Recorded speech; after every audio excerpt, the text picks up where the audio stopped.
Forget gurus. Forget anyone claiming to be an online business expert without going through the challenges of entrepreneurship themselves. The Real Money, Real Business podcast is here to prove the best insights in online business comes from your fellow online business builders. We dig into stories of entrepreneurs selling their business on the Empire Flippers marketplace so that you can learn how they made their business profitable, how they overcame obstacles, and what lessons they learned in their online journey. If you want to take your business and your knowledge to the next level, you've come to the right podcast. Let's get started. Hey everyone, welcome to another episode of the Real Money, Real Business podcast. We record these interviews so potential buyers have more information about the seller and the business to help them make a buying decision further down the road. Today, we'll be talking about a digital product business for sale, and I've got the seller with me today. So, welcome to the show, Anand, and how are you doing? Yeah, I'm doing well. Thank you for having me on your podcast. Yeah, not an issue. It's our pleasure, definitely. Really looking forward to talking more about the business. Just before we go and dive deeper in there, let me just talk about a brief summary of your business for our listeners. So today's listing is a digital product business created in August 2019 in the digital media niche. The average monthly revenue for the business is $31,714, and it makes an average of $11,825 per month in net profit. The assets included in the sale are the domain and all of the site's contents and files, an email list with 13,000 subscribers hosted on MailChimp, social media accounts, SOPs, and supplier contacts and relationships. Head over to empireflippers.com/marketplace and search for listing number 54541 to learn more about the business. Or you can lock the listing if you want to start your due diligence if you're interested in purchasing this asset. And that's just a very high level overview of the business, but let's find out a bit more about yourself. Can you share with me what your background is in building or running online businesses? Yeah, sure. So this is actually my first online business.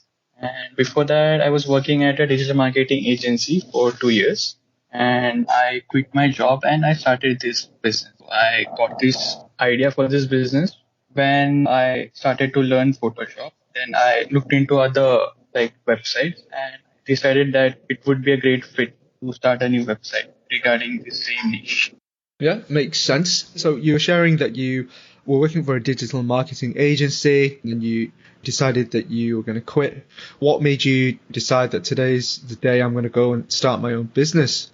Was it based on a goal, or was it just one day you decided, I don't know if I want to be my own boss?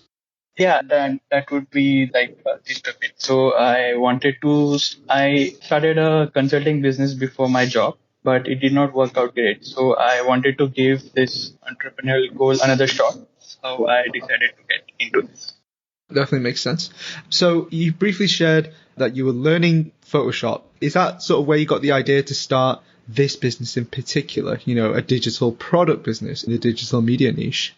Yes. So when I started learning Photoshop, I got to know about the different add-ons and all the other plugins that can be used to improve your creativity, like editing, workflow, or creativity.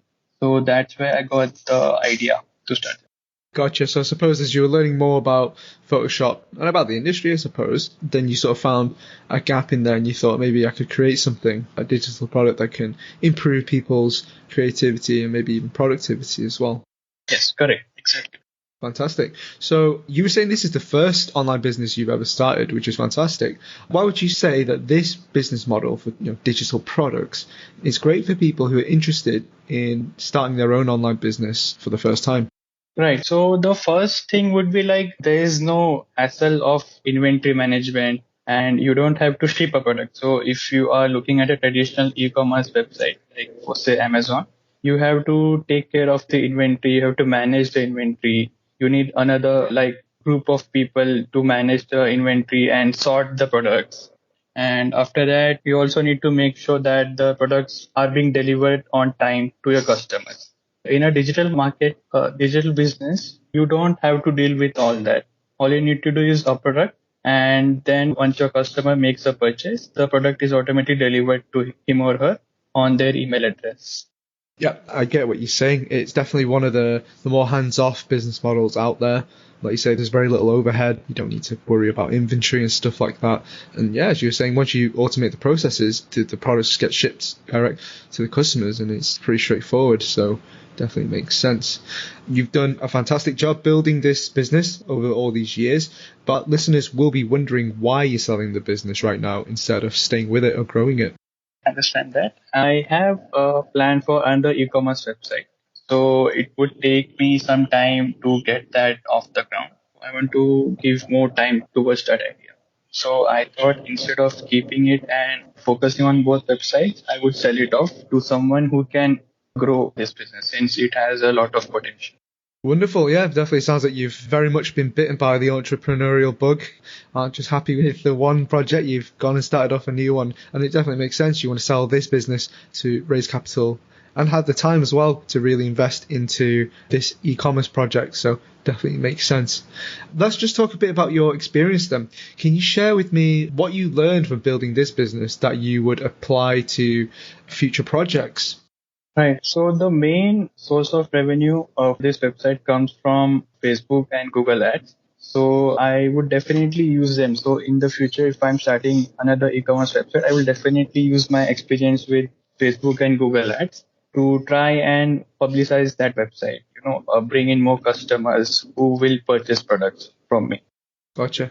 When you were first starting off, was there any software or tools that just really helped you grow and scale the business? Yeah, I use a software called Ahref. So Ahref helps you to see what your competitors are doing. So if you put in your competitors URL, you will be able to see what sort of ads they're running and what sort of keywords they're using to rank on Google search listings. Gotcha. So Ahrefs for the keyword research and potentially competitor research as well. Gotcha. Any other sort of resources that just really helped you skill up and learn about, digital products or the digital media niche in particular? Were there any sort of YouTube channels or maybe forums or communities or just anything like that helped you? Right. So there are many websites which help you with the process of setting up your website. So I am basically using Shopify to host my website. And I am using Shopify because I learned from their blog that they had a plugin which allows you to link your digital products. So you don't need to pay any extra for server hosting. So Shopify does all the heavy lifting for you. All you need to do is link your product and then Shopify will deliver that product to the customer and he or she makes the purchase. Gotcha. Yeah, that makes sense. So obviously there's a lot of stuff out there that you can find that can help you skill up in particular. Yeah, it sounds like Shopify came in clutch because you had like you say, it does all the heavy lifting for you, integrates with your products, and it makes it easier just to get off the ground. So makes sense. Now, I've asked you just now what sort of works for you as you were trying to build the business. On the other hand, was there anything that you tried that didn't really work for you, that just wasn't giving you the ROI that you were hoping for?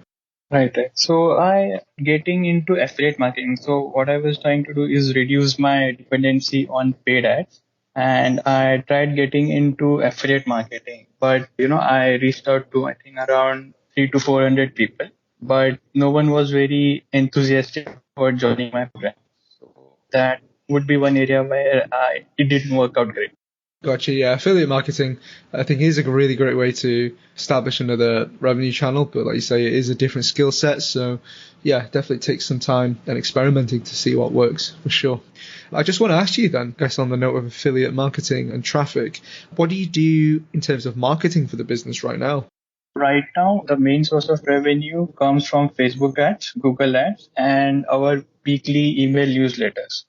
So Facebook, I run conversion ads, video and image ads for my products. And on Google as well, mostly run like search campaigns. So whenever someone searches for that particular keyword, my ad shows up. And on Sundays, I send out an email newsletters to all our subscribers. So we have around 13,000 email subscribers. So I send out a weekly email newsletter highlighting the latest product.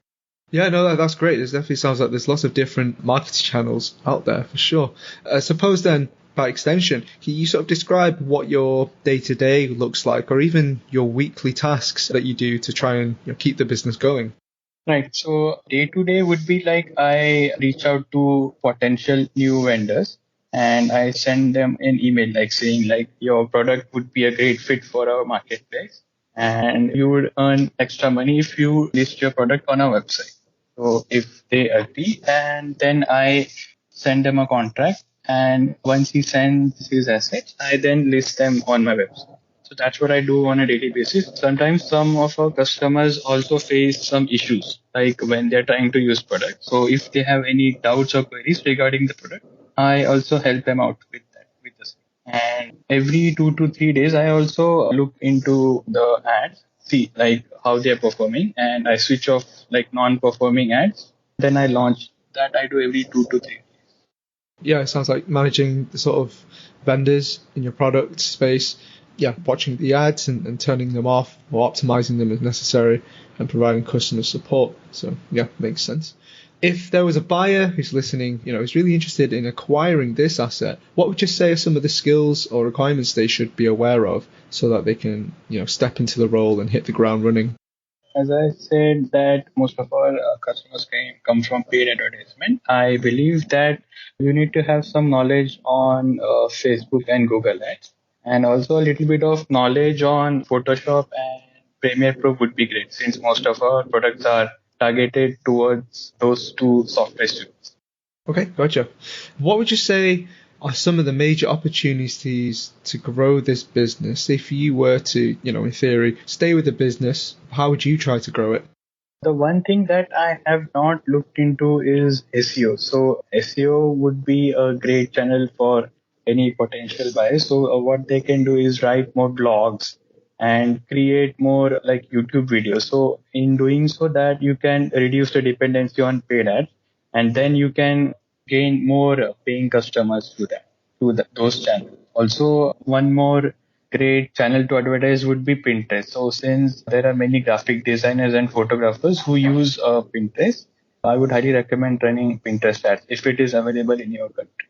Yeah, so growing perhaps a Pinterest channel, you say might be a really good traffic driver, as well as experimenting with other marketing avenues, for sure. Yeah, that makes sense. I guess with risks, though, all businesses have risks involved, right? So what would you say are some of the biggest risks with this business that a buyer should be aware of? Sure. So the biggest risk would be, I guess, if the cost of paid advertisement goes up, that would definitely eat into revenue, like definitely reduce the profitability of the business. Instead of just relying on paid ads, I believe it would be great if you can branch out to non-paid marketing. Gotcha. Okay. Last few questions from me here, Anand. How much support are you offering buyers?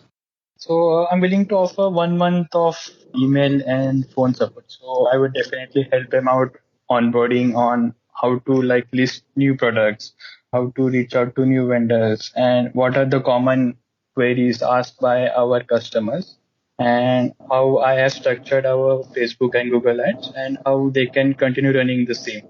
It's great to hear. Are you willing to commit to a non-compete?